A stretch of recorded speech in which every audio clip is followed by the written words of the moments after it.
Oppo Rancisis also has a great beard, although that might be He comes slithering down creepy. your chimney. He's the Krampus of the Star Wars universe. Maybe. What's up, everyone, and welcome to the weekly Q&A. Real quick before questions, we wanted to shout out our friends at Dad's Garage, who recently made a movie. It's a holiday movie called How to Ruin the Holidays. It's starring Colin Mochrie from Whose Line Is It Anyway, Amber Nash and Aisha Tyler from Archer. We got to see it at its Atlanta premiere. It was really funny, a lot more emotional than I was expecting it to be. We really enjoyed it. We wanted to shout it out because right now it's available for digital to watch on Xfinity and Vudu. It's coming to Apple and Amazon as well. You can check out the link in the description to find out how to watch it right now. But go show some love to Dad's Garage. It's a place that we love and go to all the time. We love those people. And now you can check out their first movie. I also wanted to shout out our friends over at Slam Sector because this past week I joined them for a stream. They usually do Warhammer gaming streams, but they wanted to play Star Wars Shatterpoint, tabletop mini game, and I wanted to play it too, so I did a stream with them. It was a lot of fun. Please go check them out because they're very close friends of ours. We had a great time doing the stream, and they're close to 1,000 subs, and we're trying to help them get over that hurdle. For our first question, Tom Ackerman asks if we think Skeleton Crew is still getting a 2023 release date, and if marketing for it will start soon. Well, running out of time. Definitely not on that 2023 release date. That was the initial thing they said back at Star Wars Celebration, and I think even Star Wars Celebration last year.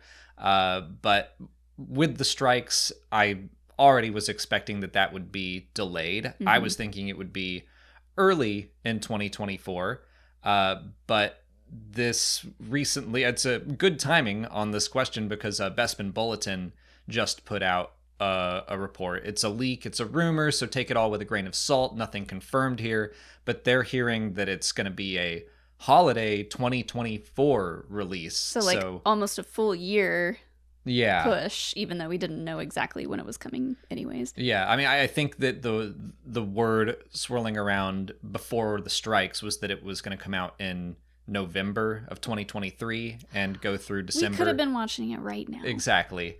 But the strikes happened, and they should have happened. And honestly, we don't even know at this point whether or not the SAG-AFTRA deal is going to go through. The members of SAG still need to vote on it.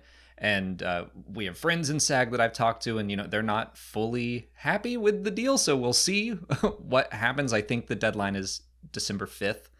But regardless, it might be a whole year until we get to Skeleton Crew. Does that surprise you at all? No, I guess not.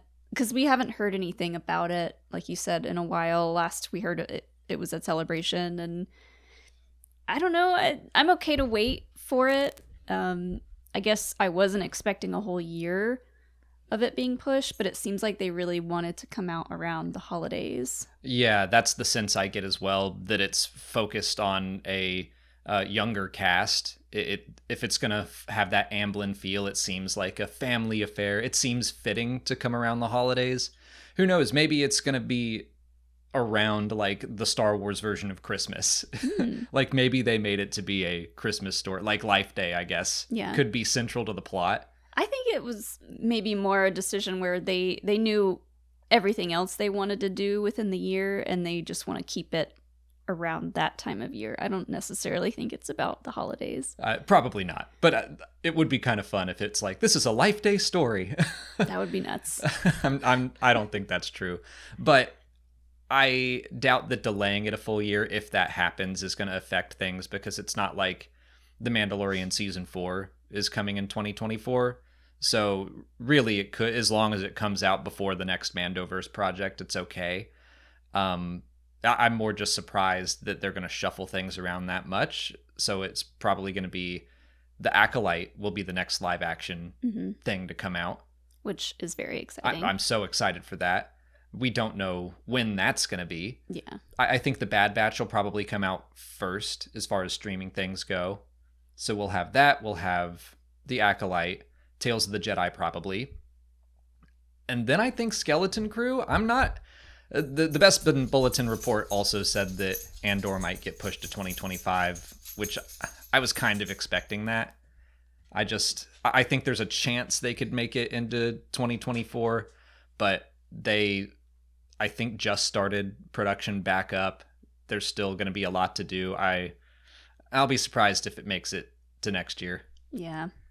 Everything's going to be pushed, and that's okay. Like you said, the strikes needed to happen.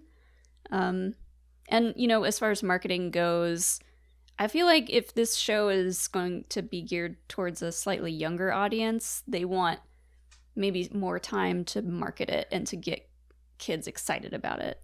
Yeah, there is that too. Even if it was going to come out in early 2024, I do think they need a long lead up to it to get Jude Law in front of some cameras to let the kids go out and talk about things.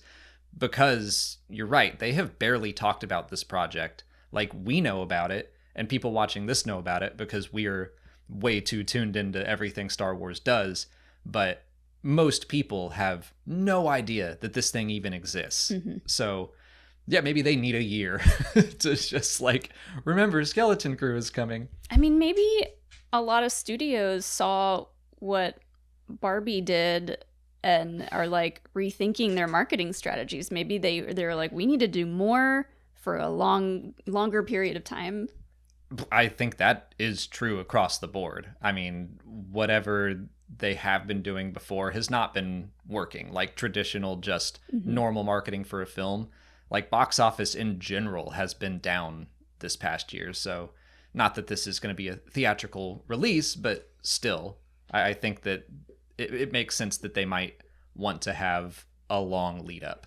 Spider-Man of Earth 1218 wants to know which Star Wars character would get themselves arrested on Black Friday. Yeah, we're a week away from Black Friday and all that, but this question was very fun. And I feel like this is one of those characters that we use a lot for questions like this as an answer, but Hondo Ohnaka came to my mind first. That's what I was going to say. We should have just said it at the same time. He's going to be in there snatching and grabbing and not paying any attentions to the limit 2 per customer rule. And then he's going to turn around and sell all that stuff on the Star Wars eBay. I mean, he's also just going to not pay for anything. Mm-hmm. He's just going to use the chaos to steal as much as he can. Yeah. But act like this is normal. This is what Black Friday is all about. Yeah. He's going to break all the rules. Actually, I have another potential answer just because Hondo, obviously we both thought of it. What do you think of Nemec, going in and getting arrested, not because he's being a pirate, but because he's anti-capitalist and he's protesting and just causing a ruckus? Maybe. He seems more like the type to just give all of his friends a lot of grief if he hears them talking about shopping on Black Friday, and then he'll give his whole spiel. He's posting a lot on his Insta stories about how it's a big no-no to buy anything on Amazon and all that stuff. I don't think he would be so proactive as to go out on the day. I could see him standing in front of the store, but not doing anything necessarily that would get him arrested. I think that he would definitely get a talking to from the manager of please, we're just doing our jobs. We're just trying to survive Black Friday. Yeah. Cassian might be. Cassian could. There too. If he got riled up by Nemec. Yeah. Attempting to sneak around and doing a really bad job. Okay, now we're just on an Andor kick here, but what about Marva? I feel like Marva would go in and act like a frail old lady. Yeah, she'd have her cane and, give someone grief oh, it's the last one. My grandson really loved one of those. And then she takes it and runs. That would be her first line of defense, but then if she had to, she'd start hitting people. Yeah. Curtis Calloward asks, if Santa Claus were in Star Wars, what alien would he be, and what would be his elves and reindeer? Well, I bet someone popped into your head, just a character. So this time, let's count to 3. 1, 2, 3, and we'll say it together, and let's see if we're on the same page. I don't have one in mind. No character at all came to mind for this? Well, not a specific character. I guess I was just thinking of aliens. Okay, well, Dexter Jetster popped into my head, and I think it's specifically because Brian Ward, who designs all of our thumbnails, thank you, Brian, made a Photoshop of Dexter Jetster as Santa Claus at some point, and I think he tweets it every year, so that just immediately I was like, all right, Santa Claus is a basilisk. I guess maybe I thought Honestly, the first thing that came to my mind was Gagarin, because it's like yeah. a giant walking white beard. Yeah, I like that. That came to mind. Oppo Rancisis also has a great beard, although that might be He comes slithering down your creepy. chimney. He's the Krampus of the Star Wars universe. Maybe. Okay, so this for elves, this kind of popped into my head for Santa as well for some reason, but Meeber Gascon, like just that group. Yeah. That would be a funny group of elves. But, I just assumed Jawas. I mean, yeah, but they would they be good at building toys? They're more They'd about be better at stealing them Right. from other places. They can be Operansis's like Krampus elves. But I just had a thought of, what about Turgle? Like, he just seems, I mean, he's kind of a thief too, but For an elf? yeah, I mean, he's tall, but like, he's just very energetic and enthusiastic. I feel like he has good elf energy. I guess so. Yeah. The elves are hard, but for reindeer, I'm gonna go with charhounds. That came to mind first, because you know how Rudolph needed the nose to light the way. They can all just bark fire in case they need to see. I guess I because you said Turgle, I was thinking of those things that you can ride in the game. I forget what they're called. The bird things. Yeah. I also can't remember what they're called off the top of my head. I'll put a picture We're up. bad fans.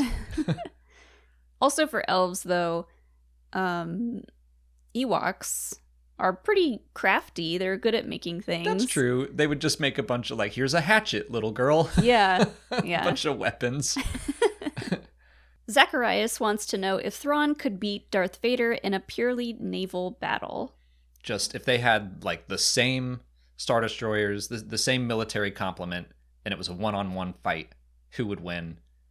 I guess Thrawn. I say Thrawn too. That's his thing, right? Yeah, especially if we're talking, Zacharias kind of says like, or maybe suggests no force powers. So if That's it's really going to knock just, Vader down a few pegs. if it's just tactical, because the force is the thing that Thrawn, has trouble predicting. The Thrawn of now, just home from Peridia, might have a better shot even with the force. Mm-hmm. But I think just Anakin is still chaotic tactically, so it Sure. might be difficult for Thrawn to guess what he's going to do. But he knows Anakin fairly well at this point. Depends, I guess, on like Thrawn just getting back from being gone for so long. He might be a little rusty. That's true, but that could be like a warm-up. Yeah. But I do think that just tactically, he would beat Anakin. If you introduce the Force, obviously there's a lot of different things that Vader could do. And I do think it would be kind of close, just because Anakin would probably do something completely insane that Thrawn would be like, who thinks like you? I guess it also depends on what the fleet situation is, because Vader has access to the entire Empire. That's why I'm like, I think Zacharias says it should just be, they have the same ships. Yeah. It's not like Vader. It gets really complicated when you're like, okay, well, what time period of Thrawn and Vader are we talking here? Where this is just a pure imaginative situation where they each have like one Star Destroyer and... What if they're playing battleships? Ooh. Then it's kind of all luck, isn't it? I haven't That'd be played that in a interesting. long time. I think for some reason my mind immediately went, oh, Anakin wins that. I don't know why, but I feel like Anakin would win that because he would just place his ship somewhere stupid. I am thinking of a lot of just Anakin and not Vader. Yeah, I'm thinking Vader specifically. Yeah. I do view Vader as like less chaotic than Anakin in his strategies for some reason, but still, I want to give Vader battleship. Vader would secretly be using the Force to see what was going on the other side of the board. Yeah.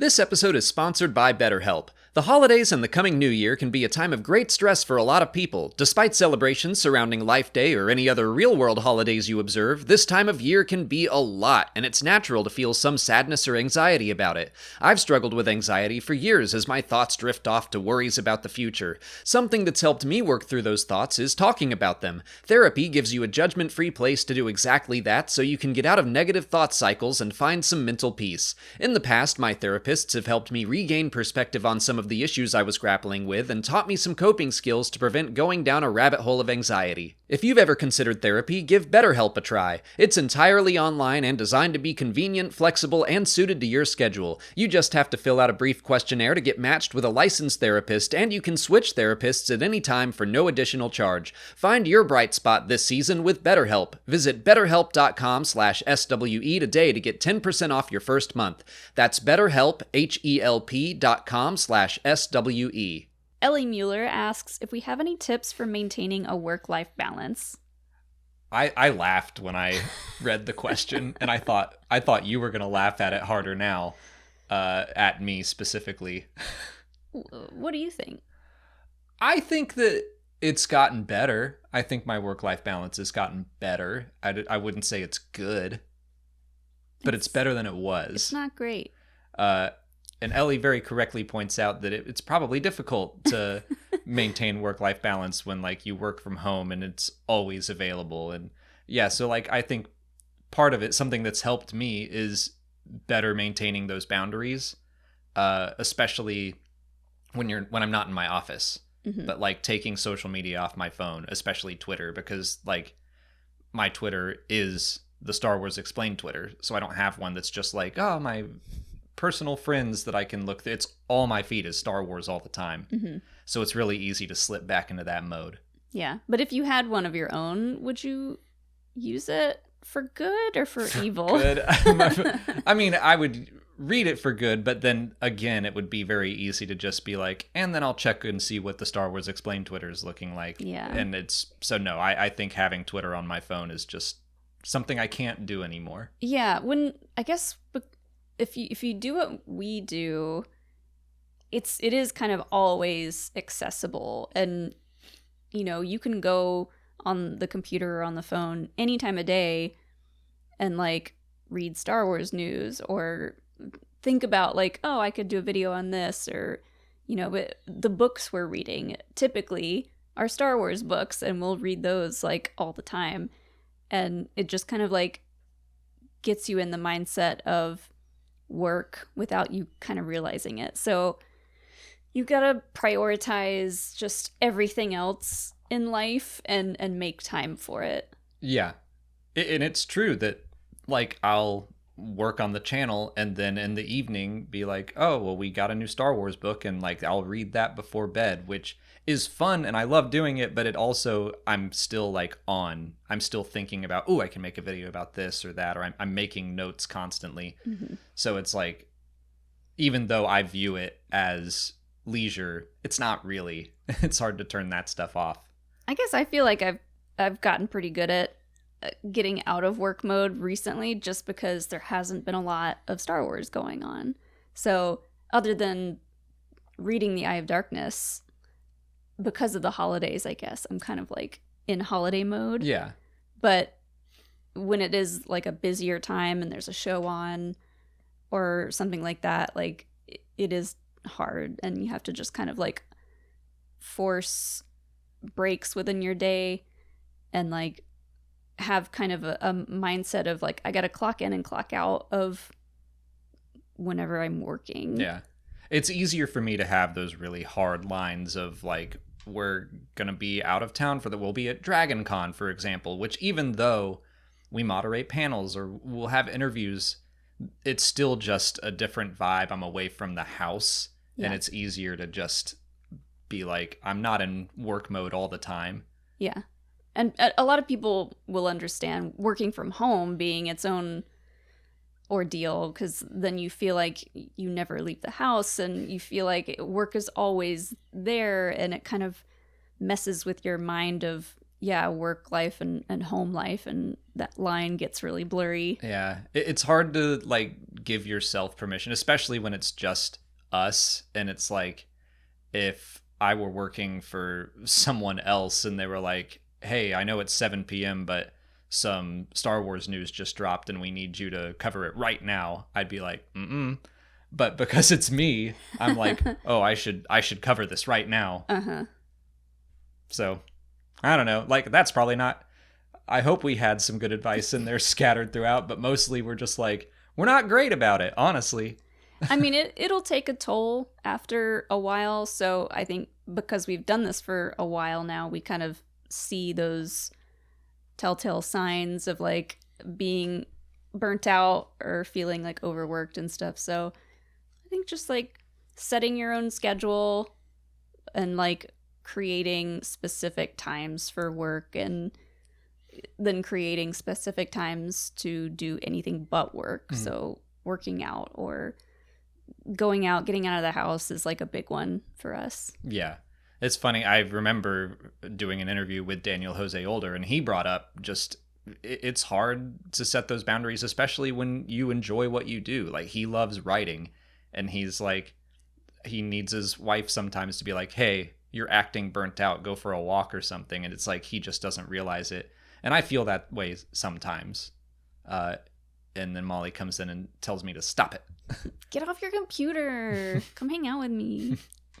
Also, having a pet helps because Hilo thinks it's all about him all the time. So eventually he'll come in here and nudge us. I mean, you guys have seen it happen here while we're filming, but he's like, hey, I want to go do something about me.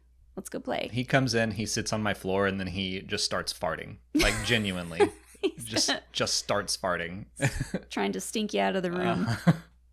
On to YouTube questions. Cyberpup wants to know if the Rey movie will be a large or smaller scale production.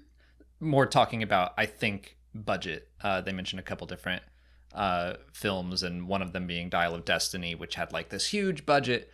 I hope that it's on the smaller side. Like, we kind of talked about the box office, but, you know, films have been just pushing and pushing like these mega blockbusters that cost hundreds of $millions to make, because for a while it was like, well, we're guaranteed to make $1 billion on it. So that has become less and less of a safe bet. I mean, we've definitely seen that this past year.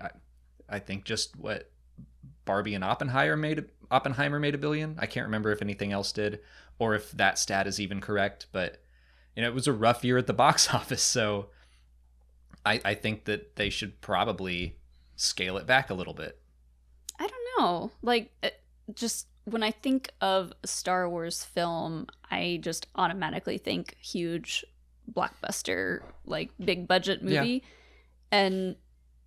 But I see it like, I don't know what a smaller production, smaller budget Star Wars movie would look like. And I'm sure they could make it work, but I don't know if they're gonna start cutting back on other stuff, they should keep the movies, the big blockbusters, and like funnel more money towards them, I guess.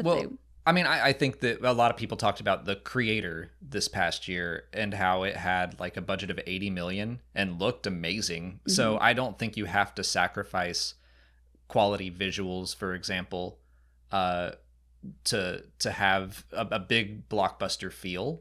I think they could still pull it off with a smaller budget. I'm not saying it should be an $80 million budget, but it doesn't need to be. Dial of Destiny was like 400. Yeah, I mean, I think it's just the expectations for any movie in a franchise this big. They're going to be huge. That's true, and I just think that in general, it feels like all of the safe bets that Hollywood thought they had aren't safe bets anymore, and so. Take your time, make a great story first and foremost, and then like give your animators enough time to make it look good. Don't rush it out the gate for the sake of hitting the release date. Like, I think is that if they just slow down a little bit and really put some thought into what they're doing, then we can have a smaller scale Star Wars movie that still feels big and still moves us. Michael Caddock, 1915, asks if Rey will reconnect with Luke in the new Jedi Order movie. I kind of hope not. Like, I would be perfectly fine if Luke showed up, but if we're gonna go Force Ghost route, like, I would rather see like Qui-Gon or something. Like let's see someone new interact with Rey. We've seen her and Luke a lot. Maybe this is still me wishing that we got Force Ghost Khan in The Rise of Skywalker, but it would be neat to know that she has communed with other Jedi and not just Luke. It would make sense just because, like, we see Yoda and Obi-Wan coming to Luke, and, like, those are just, like, the ones that he knows the best and are closest with, so I guess Luke would make sense, but Leia would too. Well, that would be hard to do. Yeah. Unless, I guess you can't do that. I mean, that, like, my initial thought is, like, yes, more Leia, the character, but then, like, the realities of it, I'm like, oh, but yeah, that opens up this whole can of worms. Yeah, and I would also be okay with no Luke. Yeah, I would too. She doesn't need him. Like, guidance is always going to be helpful, but I don't think that that's necessarily, like, you have to have a scene where Rey is speaking to Force Ghost Luke, or else it's not a Star Wars movie. Right. We're jumping 15 years into the future. This is probably going to be the first movie set after, like, outside of the Skywalker saga. Rogue One and Solo, you could make that argument, but they're still very much connected to it. And so this will be too. But yeah, I don't think that we need to keep holding on to the legacy stuff for Star Wars. Because eventually, like, when the Acolyte gets there, I don't know, we might see Yoda, we might see Yaddle, but I'm like, we don't need to. Yeah. We can let Star Wars grow beyond all of this. When we get to Dawn of the Jedi, what are we gonna, like, are people gonna be clamoring for familiar stuff? I guess the Mortis gods are on the table, but... Yeah, I mean, there's so many Star Wars movies where, like, the main character isn't visited by a Force ghost and given advice, so it's not necessarily, it's not a necessity. And we also don't know what role Rey's going to have in this. Like, we know she's going to return, but will she be the main character? She might not be the focus of the film. So that would be bold. Yeah, it would be. I don't know. I'm just thinking of Daisy Ridley saying that it was not what she expected, but she was excited by it. Yeah. So who knows? But I'm like 50-50 on this. Like, certainly it could happen. Although I think Mark Hamill has suggested he's done playing Luke. Good for him. So I don't know. I guess I'm leaning towards it probably won't happen. Obviously, I'll be happy if it does, but I'm not going to be mad if it doesn't. Right. Harry67711 wants to know if Filoni and other Star Wars creators read the books and comics. I'm curious about this. I have no idea. I doubt that really anyone, like, I doubt Filoni has time to read every book and every comic that comes out. I'm sure he's read some of them. I bet he read the Ahsoka novel. And I'm sure that when he is bumping up against things, people will tell him, like, when he worked with Timothy Zahn, he probably said, hey, in this novel, like, Thrawn met Anakin. So, but, like, just keeping up with it myself, and it's like my full-time job, is a lot. I can't imagine having to read everything and write new Star Wars stories. Right, and create new Star Wars. Yeah, I never assume anyone writing, directing, like, anyone else creating Star Wars is keeping up with that stuff. Like, maybe one or two here and there, and, you know, they've probably read a lot of the older stuff, but they don't need to keep up with all that stuff. My mind is jumping to Leslie Headland, who talks about how she played the role-playing game and read Legends, and I think she said that she has read The High Republic because it is very relevant to the Acolyte, and knowing that era is important to her. So I think that it's probably a case-by-case basis. What I think is more likely is that a storyteller comes in and then someone can just be like, okay, here's the lowdown on like, here are the books that came out. Yeah. And here's what you need to know. Give me the Cliff Notes. Yeah.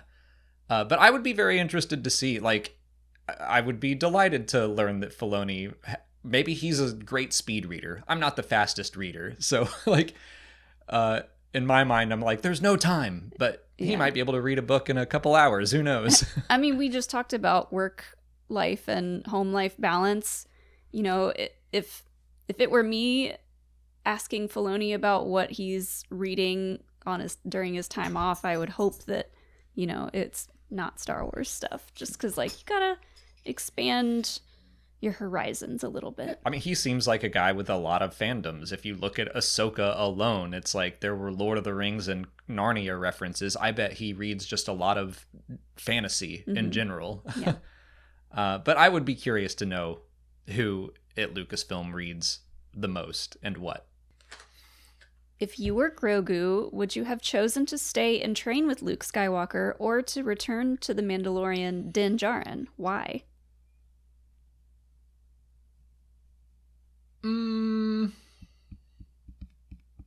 That's tough. I'm staying with Dad. He doesn't really know Luke. Right.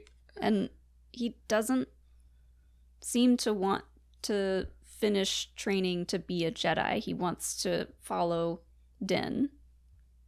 But this is if I were Grogu.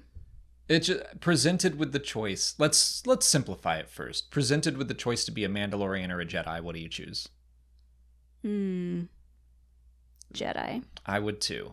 Just taking out like the personal side of it. But the second you do throw in the fact that, like, what if you were a Mandalorian and then I was offered the choice to be a Jedi? I think I'd rather stay with my hot Mandalorian wife. Well, I was also thinking, like, if I trained, you know, at the Jedi Temple and experienced Order 66, went through all that trauma, no thanks. I'm gonna stick with the Mandalorians because I don't necessarily want to go back to that trauma. It's like I still get shot at all the time, but it's not as bad.